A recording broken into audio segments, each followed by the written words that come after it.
will be having short cultural sharing. Kasama po ang isa sa mga katutubo natin dito sa Palawan. At sila pong lahat ay mga purong katutubong Palauan. In mainland Palawan, 3 po ang major tribe natin. The first one is Batak tribe from the north of Puerto Princesa City. Ang pangalawa po ay Tagbanwa tribe. They are from the central part of Palawan. Pero nowadays, ang mga katutubo natin na Tagbanwa ay scattered na po sila hanggang sa north. Meron ng sa El Nido, Coron. Last naman po sila, ang mga Palauan tribe po ay sa south sila galing.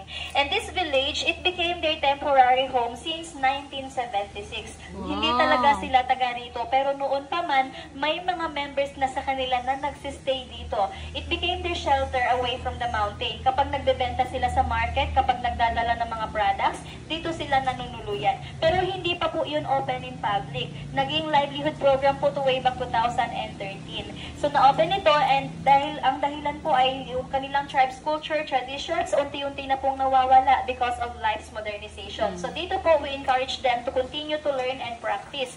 More on mga younger generation na ngayon yung nag-visit dito. So yung iba sa kanila, they can understand Tagalog, fluent na rin sa English yung iba dahil nakapag-aral at nag-aaral din po yung karamihan. Yung mga estudyante natin, during school vacation lang sila nandito. They are the one who will decide kung kailan sila mag-visit at kung kailan po sila babalik doon sa kanila. 200 kilometers away po ang tirahan nila at ang salita nila ay iba po sa local dialect namin. So they have their own at yung tawag po sa salita nila ay Palauan din po. Okay? Pabili na bang picture? Please hold that one and pass at the back na lang po. Yung pinapakita ni ate ay isa po sa kanilang traditional products. Tinatawag po nila itong pagsik. Pag sinabing pagsik, yan po ay dagta ng almasiga tree. Ano ang almasiga tree? Isa siyang malaking puno na sa bundok lang tumutubo. So bakit ito kinukolekt ng tribe? Ito po ay binibenta nila dito sa atin sa lowland. At tayo po ay nakikinabang dito dahil hinahalo po ito sa ating mga varnish, yung mga cutics natin, yung mga nail polish, fiberglass, mga paints, at yes, ito ay nasusunog din po ito, flammable siya, para siyang insenso. So, pwede siyang pampaningas. So, dagta siya ng almasiga tree, isa po sa kanilang traditional products. Next, meron silang sariling bag. Ito naman ang tinatawag na bucket. Dito nilalagay ang mga products po nila katulad ng dagta na yan. Pag may laman po ito, tinatalian lang nila para hindi mahulog. Kapag mabigat daw po, no problem dahil may head support ito to carry more weight. So kapag mabigat yung dala nila, mayroon po nilalagay dito sa ulo para po makakarry sila ng mas mabigat or para mas madali yung pag-carry nila. And ma'am sir, mga music lover din po ang mga katutubong Palauan. So ibig sabihin, may mga musical instruments silang sarili. Ito po ang native drum na tinatawag nilang gimbal. Inukit po siya na kahoy. And on top of this, they put an animal skin. This is a pure cow skin. Balat po ito ng baka. Okay? Maliban po dito, this is gimbal. Native drum po nila. And maliban dyan, may mga metal sila sa likod. The bigger one is abong or gong. The two smaller are called sanang. At ang mga instruments na to ay hundreds years old na po. Minana pa nila yan. Pinapas po yan generation to generation. Together, they will play the set called Basal.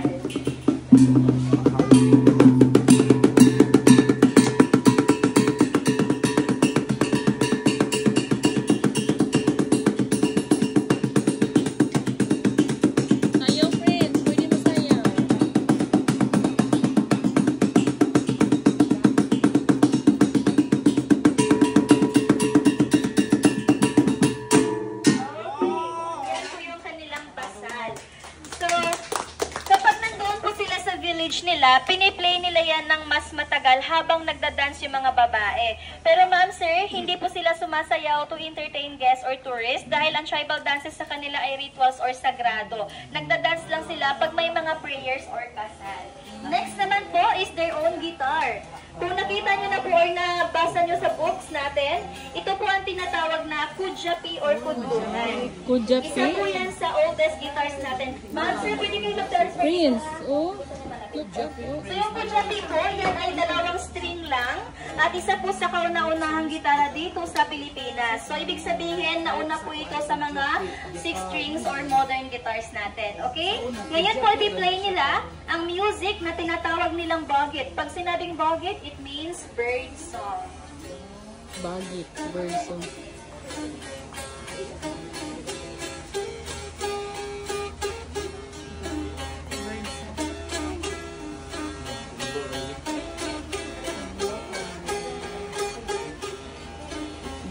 Okay, that's their bogit or bird song.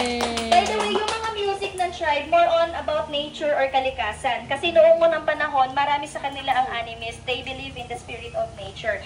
But because of missionaries, marami na rin sa kanila nag-embrace ng Christian faith.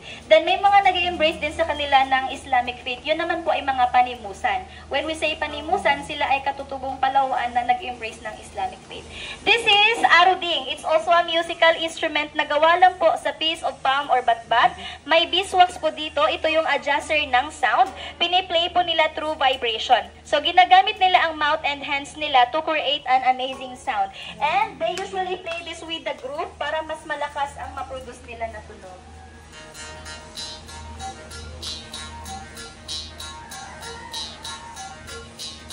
Galing.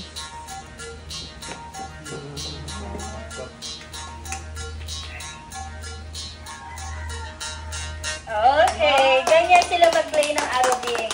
And last part na po tayo. Ngayon naman, ipapakita nila sa atin ang skills nila pagdating sa hunting. So, bakit sila nag-hunt? Sila po ay mga katutubo na nakatira sa mountain. Hunting is one of their sources of food noon pa man. So, may mga sarili po silang hunting tools. But, hindi lang po hunting ang source of food nila. Nagtatanim din sila ng mga palay, ng mga prutas, ganun po. So, during rainy season, nakakapagtanim sila. Pag hindi rainy season, more on hunting na sila ng mga wild animals. Ngayon po, ipapakita nila ang hunting tools nila. Okay, and po yung mga sibat nila. Spears. Ito pong isang hawak ko ay mukha siyang harpoon, but it's not for fishing. Pag sinabing harpoon, para yon sa mga sa mga fish. Ito naman para sa mga baboy ramo or mga big animals. Ang mga metals nito, hundreds years old na rin po. So, iniingatan nila yan, nilalagyan ng langis, pero hindi sila yung may gawa niyan. Ang mga metal na to ay patunay na noong unang panahon, nagkikipagpalitan sila in other part of Asia. Yung barter system na tinatawag. Pag may target po sila, this is what they use first. Ibabato lang to sa malayuan. And kapag tinamaan nila yung hayop, this metal, babaon siya sa katawan ng target because of the hook. Ngayon, pag tumakbo yung target, maghihiwalay po ito. Then yung handle ang magsisilbing angkla. Sasabit ito sa mga bushes, sasabit ito sa mga puno, hanggang sa matrap nila yung target. And kapag na-capture na nila yung target, ito namang isang sibat pang follow-up nila to, pang finish nila sa target, para pumabilis nilang makuha yung animal. And yung mga big animals, ay yun ang ginagamitan nila ng mga sibat. Kapag mga birds naman po, may iba rin silang ginagamit. So, sa tribe po nila, mayroon silang tampios. Pag sinabing tampios, isa siyang maliit na bamboo na iniihipan para gayahin po ang tunog ng ibon. So, bago nila sinusumpit yung ibon, ina-attract muna nila. Yan. Hala. So, habang ginagamit nila yan, mayroon din silang naka-ready na sumpit. In case na visible na yung target, yan po yung blowpipe or blowgun na tinatawag nilang sapukan or sumpit sa atin. Yan ay para sa long-range target. So, pag mga birds, mga squirrel, yan yung ginagamit nila. Pero, hindi lang yan para sa mga birds or squirrel. Any type of animal, pwede nilang sumpitin. Ngayon po, let's watch them. And I want you to look at the drawing. Wow. Yung drawing na baboy. Wow. Okay, ganyan sila. Ayan. Madalas yung nakakatama sa mata, yun yung mga veteran sa kanila. Magsumpit, talagang magagaling na. So, yan po kapag malalaki yung target, malalaki din po yung bala na ginagamit. At ang bawat dulo ng bala ay nilalagyan nila ng lason. May poison po. Only for the bigger animal. Kapag mga birds, walang poison. So, yung mga big animals like yung mga bearcat, monkeys, or kaya yung mga baboy ramo, nilalagyan nila ng poison yung bala. Saan nanggagaling ang lason? Galing po sa mga plants, and this is the main ingredient. Ang tawag po dito ay dita. Kinokollect po nila ang dagta nito. Hinahaluan nila ng iba pang plants, then niluluto nila together in a slow fire para maging effective na lason. Ngayon, pag tinamaan ng target, in few minutes or hour, nanghihina at namamatay po ang target. Kailangan lang nilang hugasan kaagad yung meat para safe nila makain. Kailangan maluto nila ng maayos. Otherwise, maaapektuhan po sila ng lason. Ang lason po ay delikado sa tao. Until now, walang antidote. Kaya po yung mga elders lang ang gumagawa sa kanila ng poison. Yung mga kabataan, hindi muna nila tinuturuan yan. Bawal din sa kanila gumawa ng lason kapag may sugat po sa kanila. Kaya dito po, they don't need to do that kasi may market naman tayo, may tindahan, nakakabili sila ng pagkain dito. Binabalance din natin yung paghahunt nila ng animals dahil as you heard sa baba, most of our animals ay endangered species na. Kailangan nating maprotektahan ang wildlife at through the tourists, sa pamamagitan nyo, we are able to sustain their needs dahil may share po sila sa livelihood program na to. Also, if you buy pictures, then products na gawa nila, malaking tulong po sa kanila. If you buy products doon sa baba, may souvenir shop doon and most of the items na gawa nila. Then yung pictures naman, optional po yun, but if you buy, malaking tulong sa kanila. Yung mga photographers namin dito, all of them ay members ng Palauan tribe po. Pero yung iba ay fluent na sa Tagalog English kasi nakapag-aral at nag-aaral din po sila. Okay, last one na tayo. He will show us ngayon kung paano magpaapoy. So, as a tribe, meron silang sariling paraan kung paano magpaapoy sa mountain. At ang ginagamit po nilang materials, first, they have a flint stone or tinatawag pong buhay na bato. Pero ang ginagamit nila usually ay yung maliliit lang na flint stone. Then meron silang native cotton. Yung cotton na to ay galing sa young shoots ng wild palm. Sariling gawa nila yung cotton. And a piece of steel to create spark with the stone. Okay, simple strikes, meron ng usok agad. And gagamit siya ng dry grasses to make the fire visible.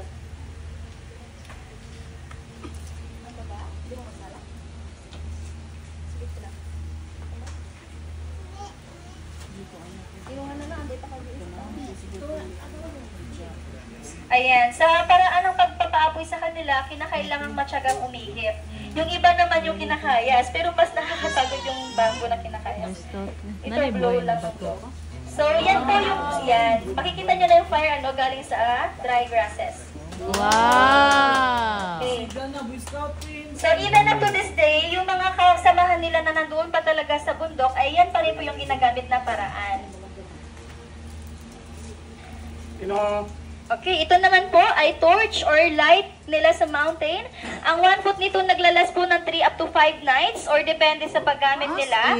So bakit po siya umaapoy? Dahil dagta siya ng puno na binalot lang ng dahon. Galing po sa wild pili tree. Sinusugatan nila yung puno, then yung dagta, kapag tumigas at lumabas, yun po ay bubuuhin nila yun parang ganito, tapos babalutin nila ng dahon. At yeah, this is useful in their tribe. Hindi lang siya ilaw, gamot nila to sa mga sakit like headache, stomach ache, mga nahihilo, ito yung gamot. At ito rin po ay pinaniniwalaan nila na yung smoke daw nakakataboy ng mga bad luck, bad spirit. Pwede rin siyang gamitin pang lamok. Ayan, iikot si ate para maamoy nyo. Parang insenso. Yung ginagamit sa mga church, parang kamangyan, insenso. Ay, oo. Palina sa inyo, ma'am. Anong ipalina? Insenso? Okay. First time ko narinig. So, yung usok niya, pwede siyang pang-aromatherapy. Kasi wala siyang chemical na halo, pinapausok sa loob ng bahay. I think that's available sa baba po. Oo, sa baba, sa exit. Okay, that's all for this cultural sharing po. Thank you for listening. Thank you for visiting us. Kung gusto nyong malaman how it all started, you can take photos of the information. Ang exit po natin, same way lang pababa. And if you want to try one of the best coffees, may coffee shop tayo. Nandoon din yung mga unique foods natin like crocodile sisig, crocodile adobo, tanilok, may ganun.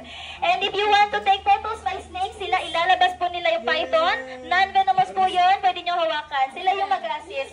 And by the way, yung photographers natin, nag-design lang sila ng free shot. Yung picture na yun optional. If you buy, malaking tulong yan. If you want to donate, they have a box.